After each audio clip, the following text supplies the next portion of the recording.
Il Parco Tito Livio apre le porte ai padovani. È stato presentato il primo stralcio dei lavori che hanno trasformato il vecchio piazzale Boschetti in un'area verde collegata con una passerella pedonale ai giardini dell'Arena. Che bella cosa, abbiamo riguadagnato un pezzo di strada splendido e anche questa volta do merito anche all'amministrazione vecchia, perché le cose si fanno tutti insieme. Io sono contento, ha iniziato l'altra amministrazione, ha fatto i progetti e noi abbiamo portato a buon fine assieme agli assessori.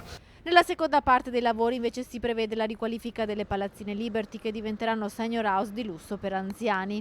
Una giornata di festa, ma non sono mancate le polemiche con l'opposizione che, nonostante avesse avviato il progetto, ha protestato contro la realizzazione dei garage interrati. Il sindaco anche qui ha detto che sono 62 e invece sono 93.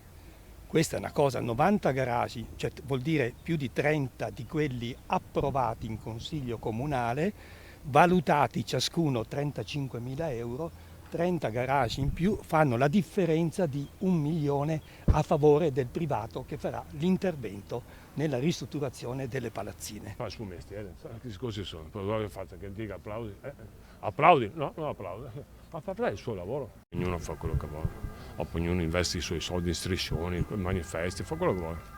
Io sono tranquillo, sicuro e contento di tutto.